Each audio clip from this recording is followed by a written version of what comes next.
चांद पर हमला करोगे? अच्छा जी। ओए, तुम्हारे पास एयरफोर्स भी है? अच्छा जी। तंदूर चलाने के अलावा तुम जंगे भी लड़ते हो?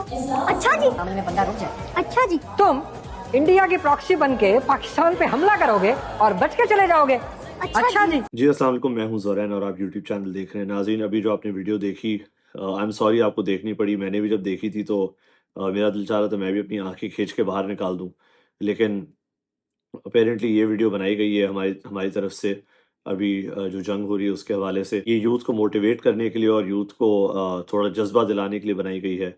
लेकिन इसमें कंटेंट जो है वो नस्ल परस्ती का है और कंटेंट इसमें बड़ा एम्बैरेसिंग किस्म का है, जिसमें हम ये कह रहे हैं कि आप तंदूर में काम करते हैं और आप जो है वो नान रोटियां बनाते हैं, नान बनाते हैं। This was a very failed attempt towards gaining attention of the youth. Youth in चीज़ों से जो है वो ऑब्वियसली नहीं अट्रैक्ट होगी। उनको ये बताएं कि फैक्ट्स क्या हैं, आप उनको बताएं फिगर्स क्या हैं, आप उनको बताएं किस तरह चीज़ें हम लोग अभी कर रहे हैं। उनको आप क्वालिटी चीज़ें बताएं। ये वो जनरेशन है जो एस्थेटिक के पीछे भागती है, जो हर चीज़, अगर कॉफ़ी शॉप में भी एस्थेटिक नहीं होता तो वो वहाँ पे नहीं बैठती, तो वो यूथ है। तो आपको तो एस्थेटिक देना है इनको। लेकिन जिस तरह का कंटेंट हमने बनाया वो तो शर्मनाक है। दुनिया हंस रही है हम पे। अगर आप सोशल मीडिया पे जाके देखें तो बहुत से लोग मजाक उड़ा रहे हैं हमारा कि हमने क्या बनाया है। और आई फील बैड जो इसमें यूथ ने हिस्सा लिया है। पहली बात तो उनको हिस्सा लेना ही नहीं चाहिए था इसमें, खुद अकल करनी चाहिए थी। लेकिन बेचारों को अगर पैसों की भी ज़रूरत थी तो भाई नहीं करते। ये उस किस्म की वीडियो है जो आप 10 साल बाद देखते हो और आपको इतनी एम्बैरेसमेंट होती है, इतनी शर्मिंदगी होती है।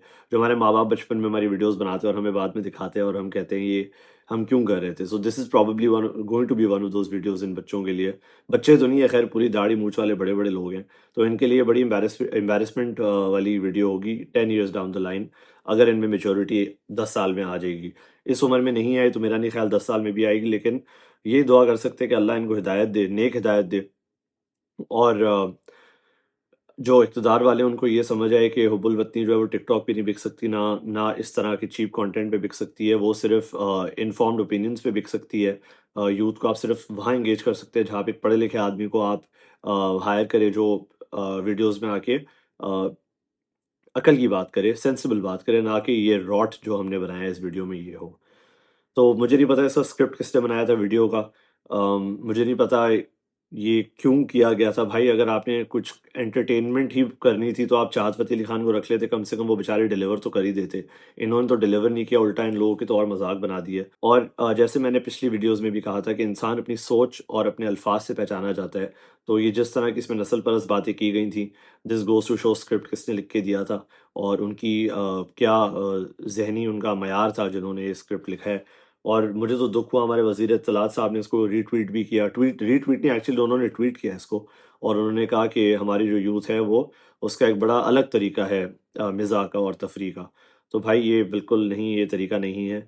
हम अपना मज़ाक उड़वा रहे हैं। हमारी यूथ बहुत अच्छी है, हमारी यूथ बहुत पढ़ी लिखी है, उनमें शऊर है। वो चीज़ों को डिफरेंटली बिल्कुल देखते हैं और वो बिल्कुल चीज़ों में ह्यूमर ढूँढते हैं। लेकिन इस किस्म का नहीं ढूँढते जहाँ पे वो नस्ल परस्ती करें या फिर दूसरे को नीचा दिखाएँ, वो इस तरह नहीं होता। हमारी यूथ इससे बहुत ज़्यादा बेहतर है। This is not representative of people my age, Gen Z या इवन मिलेनियल्स। तो प्लीज़ इससे गुरेज़ करें। होपफुली आगे जाके ऐसी वीडियोज़ हम ना बनाएँ और ये टैक्स पेयर का पैसा हम इस पे ज़ाया ना करें। दूसरी खबर ये है नाज़रीन कि अगर हम कहते हैं कि हमें अपने धरती से, अपनी ज़मीन से प्यार है तो उसको निभाना भी हमें आना चाहिए। अभी हाल ही में उमरकोट में कुछ ख़वातीन को सिंध पुलिस ने घसीटा, रगड़ा ज़मीन पे और फिर उनको पुलिस गाड़ी में फेंक के मोबाइल में लेके गए हैं। ये आपने सोशल मीडिया पे वीडियोज़ देखी होंगी। इस बात को बहुत दबाने की कोशिश की गई थी, लेकिन सोशल मीडिया पे हर चीज़ आ जाती है। तो ये वीडियो भी सोशल मीडिया पे आ गई और इसके बाद फिर बड़ा इस पे शोर मचा और कुछ तहरीक, शागिर्द तहरीक थी और कुछ ऐसी तहरीकें थीं जिन्होंने इस पे प्रोटेस्ट भी किया उमरकोट में। लेकिन इससे ये बात वाज़ेह होती है कि बात करना अलग चीज़ है और ग्राउंड पे एक्शन करना अलग चीज़ है। जो मेरी पिछली सोशल मीडिया पे वीडियो वायरल हुई थी, जितना ज़ाती अटैक्स मेरे पे किए गए थे और जितना मुझे बेरेट किया गया था, अगर उसका 50% भी उतना एग्रेशन 50% भी इस चीज़ पे लगाया जाता तो अभी जो उमरकोट के मिनिस्टर हैं वो प्रोबेबली रिज़ाइन करके जा चुके होते और वो वही मिनिस्टर हैं जो हमें तालीम देने के लिए उनको नौकरी दी गई कि आप हमें तालीम भी देंगे। लेकिन वो लगता है दोनों नौकरियों में फ़ेल हो गए हैं, ना वो तालीम दे पाए हैं और ना वो अपने जुरिस्डिक्शन को, कॉन्स्टिट्यूंसी को सँभाल पाए हैं। उल्टा उनके दोस्त सीएम साहब आते हैं टीवी पे और वो कहते हैं कि जो पुलिस आई थी वो कोर्ट ऑर्डर के तहत ही आई थी, लेकिन पुलिस ने जो किया वो गलत था। और बड़ी विन विन सिचुएशन कर दी सीएम साहब ने अपने दोस्तों के लिए। उन्होंने पुलिस वाले को तो सस्पेंड कराया ही कराया, उसके अलावा उन्होंने ये कहा कि जो जो आइन और कानून में होगा उस तरह से इन्वेस्टिगेशन होगी। दोस्त के खिलाफ कोई इन्वेस्टिगेशन नहीं करता, क्योंकि सीएम साहब के लहजे में एक बहुत चीज़ क्लियर थी, लग रहा था कि वो बड़े ख्याल से अपने अल्फाज चुन रहे हैं। और विन विन सिचुएशन इसलिए भी थी बिकॉज जब पुलिस वाले को सस्पेंड किया है, अगर आप सस्पेंशन लेटर पढ़ें तो उस पे लिखा हुआ है कि सस्पेंशन जो है वो तो होगी, लेकिन दौरान सस्पेंशन जो पुलिस वाले हैं वो they will get their complete तनख्वाह, उनको तनख्वाह पूरी मिलेगी, जो भी अलाउंसेस है पूरे मिलेंगे। तो टेक्निकली उन्होंने पुलिस वालों को एक पेड छुट्टी पे भेज दिया है कि पेड हॉलीडे है, जाओ मज़े करो। पुलिस वाला तो उल्टा बोलेगा, भाई ठीक है मैं तो सस्पेंडेड हूँ, सस्पेंडेड ही रहूँ। अगर मुझे कल को कोई नौकरी से सस्पेंड करता है और मेरी तनख्वाह भी कंटिन्यू रखता है तो मैं तो कहूँगा भाई ये तो बेहतरीन सेटअप है। But I think we are only fond of words, हमें सिर्फ स्क्रीन के पीछे बैठ के गालियाँ देना आती हैं, ग्राउंड पे हम कुछ नहीं करते। सो दुआ ये है कि ग्राउंड पे भी शायद जितना हम सोशल मीडिया पे एक्टिव हैं और जितना हमारा हुब्बुल सोशल मीडिया पे उतनी ग्राउंड पे भी हो, तो शायद चीज़ें बेहतर होंगी जो 15-20 साल में ना हो पाई। नाज़रीन, और बहुत इंपॉर्टेंट खबर है ये, ईमान मज़ारी और हादी अली चट्ठा का केस जो है वो वापस से इस्लामाबाद हाई कोर्ट में फ़िक्स था सुनवाई के लिए। और उसमें वही हुआ जो आपको लगता है हुआ होगा। जज साहब जो है तारीख ही नहीं दे पा रहे उस केस में, उनको पता ही नहीं है कि तारीख क्या दूँ मैं इस केस में। उल्टा वो बड़े घबराए हुए सहमाए हुए लगते हैं, उनको समझ नहीं आता कि मैं करूँ क्या इस केस का। अगर इंसाफ करूँगा तो ऊपर वालों को जवाब देना पड़ेगा, ना इंसाफ करूँगा तो उससे भी ऊपर वाले को जो आसमानों में उसको जवाब देना पड़ जाएगा, तो करूँ तो क्या करूँ? तो वो तारीख ही नहीं देते इस केस की। और ये वही जज साहब हैं जिनके साहबजादे ने इस्लामाबाद में अपनी एक नॉन कस्टम पेड गाड़ी से 2 बच्चों को कुचल के मार दिया था। और 2 कत्ल में उनको 4 दिन में बरी किया गया उनके बेटे को।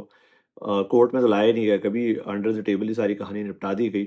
और अब वही जज साहब मेरे ख्याल से अपनी नौकरी बचाना चाह रहे हैं, तभी वो इसमें डिसीजन तो बहुत दूर की बात, खैर तारीख ही नहीं दे पा रहे केस में। और अगर कत्ल करके 4 दिन में आप बरी हो जाएं तो ये तो, इससे तो अच्छी चीज़ हो नहीं सकती। और उनके साथ यही हुआ, उनको एक बेनिफिट मिला। लेकिन सामने जो है वो 2 बाहर के पड़े हुए वकील हैं जिन्होंने किसी का कत्ल नहीं किया, किसी को गाड़ी के नीचे कुचल के नहीं मारा, ना ही वो नॉन कस्टम पेड गाड़ी चला रहे थे, वो तो उल्टा हुकूक की बात कर रहे थे, इंसानी हुकूक के लिए। तो हम कहाँ खड़े हैं, हमारा मोरल कंपस कहाँ है कि हम तारीख ही नहीं दे पा रहे केस की, क्योंकि हमें डर लग रहा है कि हमारी नौकरी ख़राब हो जाएगी। तो ये इंसाफ तो नहीं हुआ कहीं का, ये तो बड़ी दुख की बात हो गई कि हम इतना भी अपने लोगों के लिए नहीं कर कर पा रहे।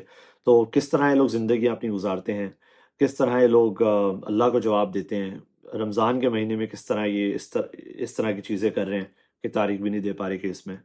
तो ये तो सीधा-सीधा मफ़ाद की बात है, नौकरियों की बात है, अपना पेट पालने वाली बात है। ख़्याल से एहतसाब एक ही दफ़ा होगा, ऊपर जाके एहतसाब होगा।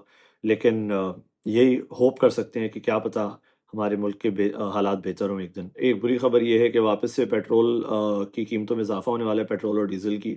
₹7 का इज़ाफ़े का इम्कान है कि ₹7 से बढ़ेगा पेट्रोल और diesel.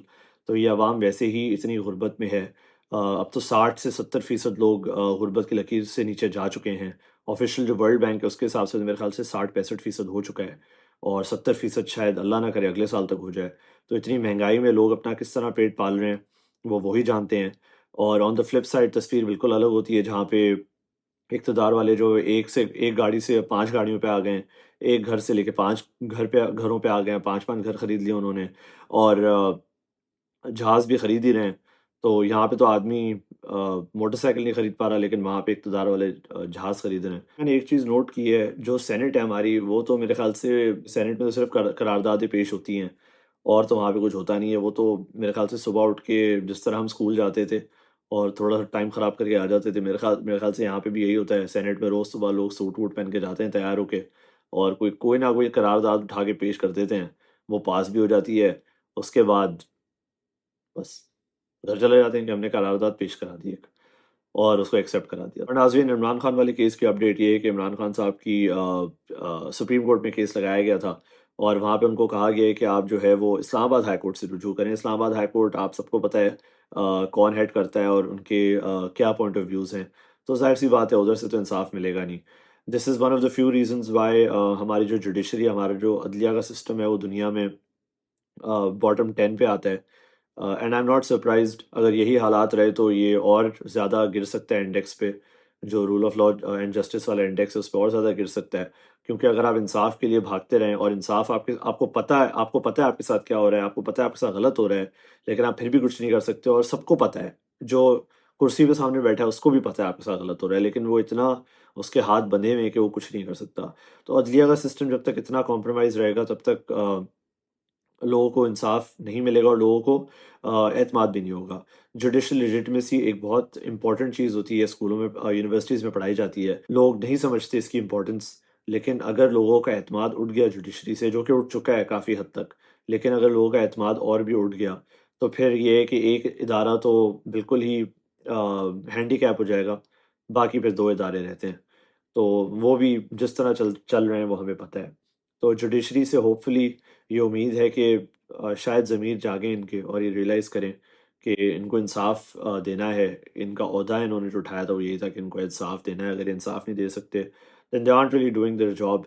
It's better to pack up their bags and leave, as Ardeshir Cowasjee said कि if he didn't see anything improving as well, तो उन्होंने यूथ को ये बोला कि भई pack up your bags and leave, because मुझे कुछ बेहतर होते हुए दिखता नहीं है। इसी उम्मीद के साथ और इसी दुआ के साथ ये व्लॉग एंड करूँगा कि क्या पता हमारे हालात बेहतर हों, हम अकल करें और हम अपने हुकूक के लिए खड़े हों। अगले व्लॉग तक अपना ख़्याल रखिएगा। उम्मीद है आपका रमज़ान अच्छा जा रहा हो। अल्लाह हाफ़िज़।